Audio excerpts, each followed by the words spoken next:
The night before our cruise, we stayed at the Chilworth Manor, about half an hour's drive from the cruise terminal.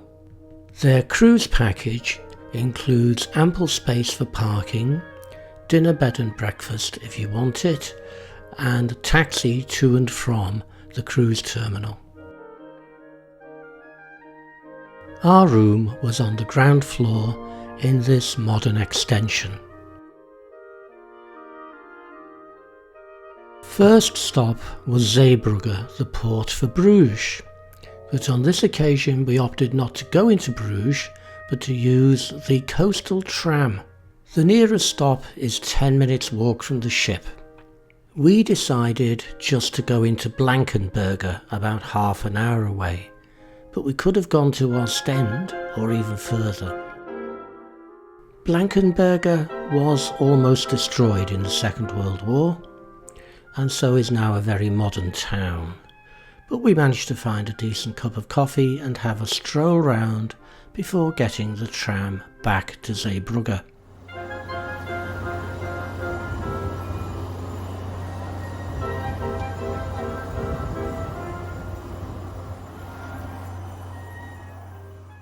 Next day it's Le Havre, which was also almost completely destroyed in the Second World War.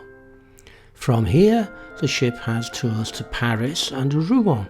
We'd been to both recently, so we decided to have a look around Le Havre instead.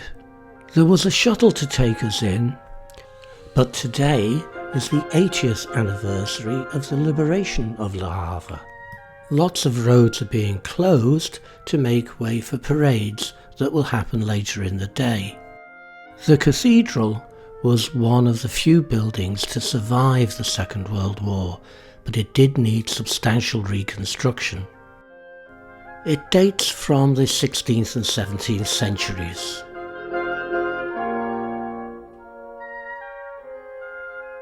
We found our mid-morning cup of coffee in a very nice small independent cafe, which turned out to be one of the very few that were open.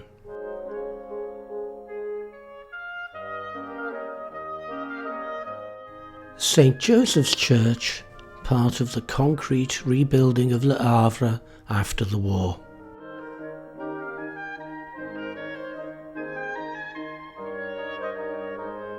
Next day we're in St. Malo, the ancient walled city, which was also almost entirely destroyed in August 1944. We come ashore by tender and make our way on foot into the old walled city. All the buildings we can see were built or rebuilt in the 1950s on the old street plan. We found a really nice place for coffee and then continued our stroll around the old town centre, which is clearly very much aimed at the tourist trade. The restoration of St. Malo Cathedral was only completed in 1972. This is all that remains of the 12th century cloister.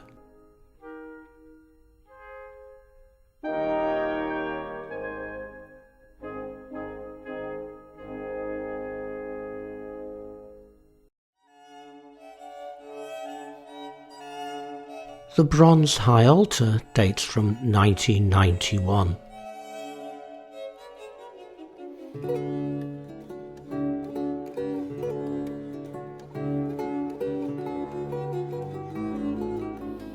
Le Grand Bay is a modern 4-star hotel right in the middle of the walled town.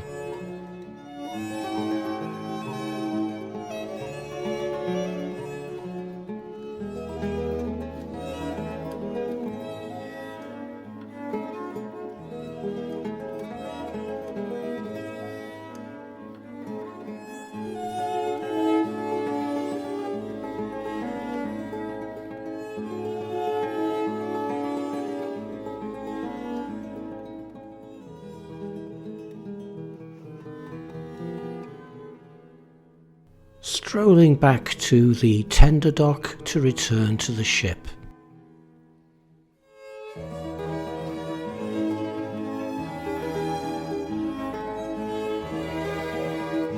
St Malo is on one side of the River Rance and Dinard is on the other.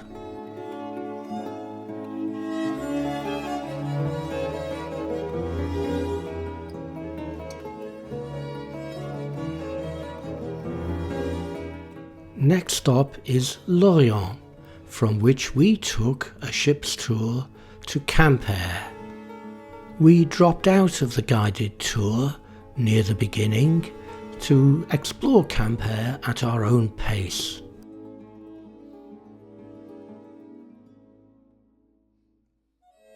This is where we stopped for morning coffee and cake, and very nice it was. It's very pleasant visiting a town that wasn't flattened in the Second World War.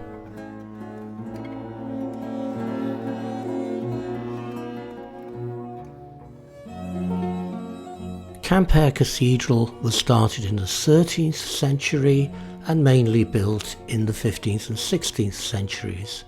Unfortunately, it wasn't open, so we couldn't go inside. It's a very pleasant town to walk around with lots of cafes and restaurants.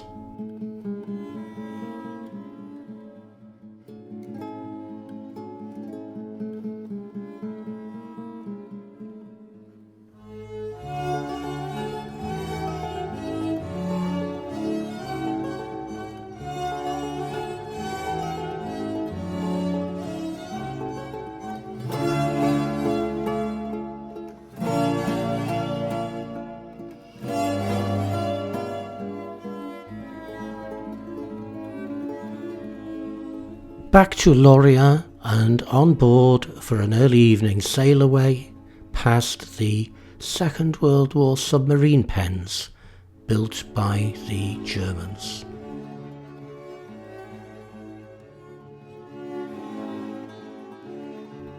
Next day we're in La Rochelle, but the shuttle bus service into the old town was so irregular and unpredictable that we decided to stay on board and have a sea day.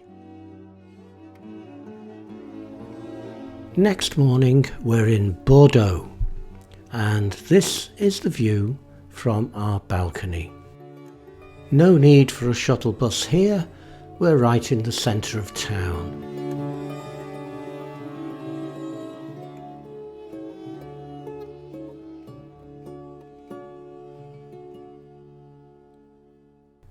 Walking from the ship to the old town centre, and in less than 20 minutes we've reached the Place de la Bourse.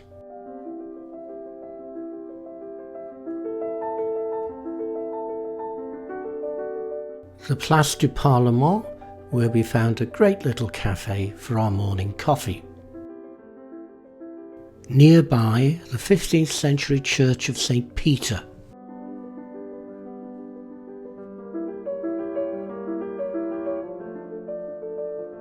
The church is on the ancient pilgrimage route to Santiago de Compostela.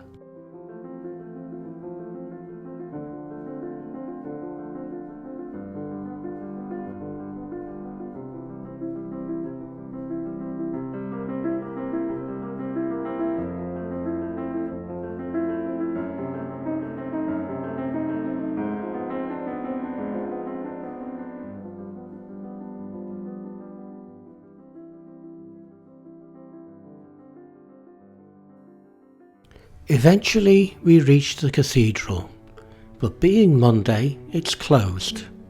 But it's lunchtime anyway, and we found a nice bistro directly opposite where we had lunch. Then we got the tram back to the ship.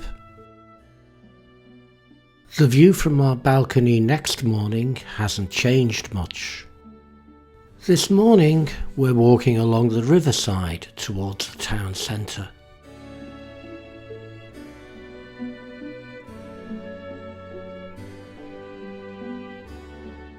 The Place de la Bourse. Between us and that is the reflecting pool, which isn't working for some reason.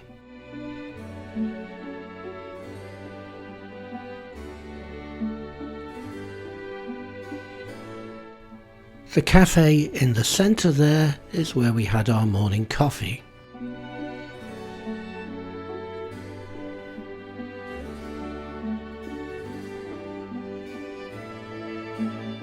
Time for a slow stroll back to the ship. When we get back, the crew are re-rigging the gangway onto a different deck.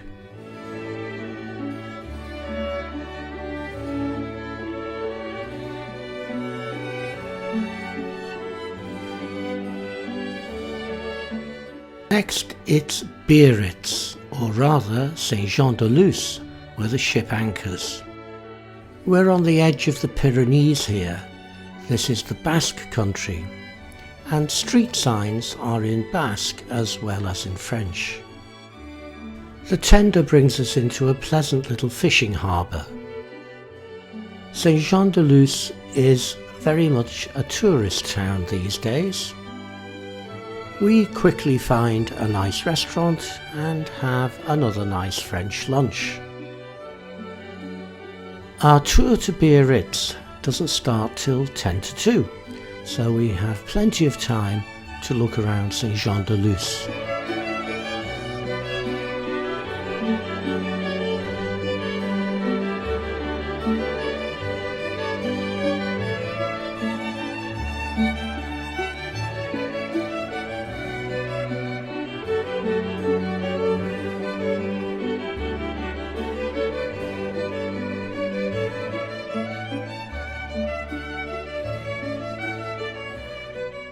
The Church of St. John the Baptist is deceptively large. It was built in this form in the 17th century, and it was here that King Louis XIV of France was married.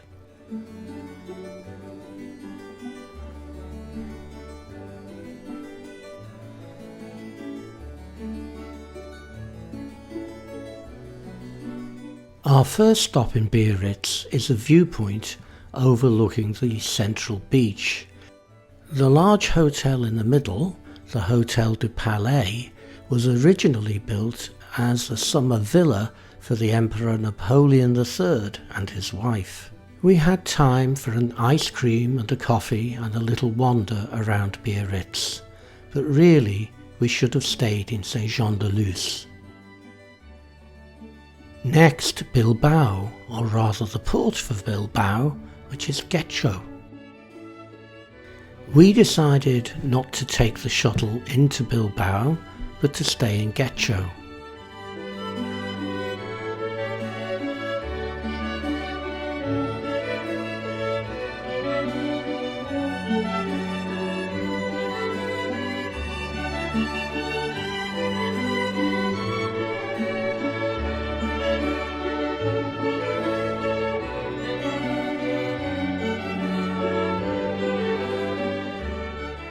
The port laid on a shuttle to the centre of Getxo, which we took, but it wasn't particularly interesting when we got there.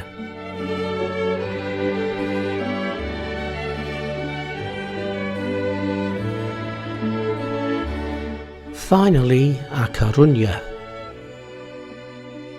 On our walk into the town centre, we passed this unusual floral calendar, where the planting is changed every day to reflect the date. Various superheroes were spotted hanging from buildings and monuments. We found a new cafe, which was probably the best that we'd found on this trip. Great coffee and the best pastries.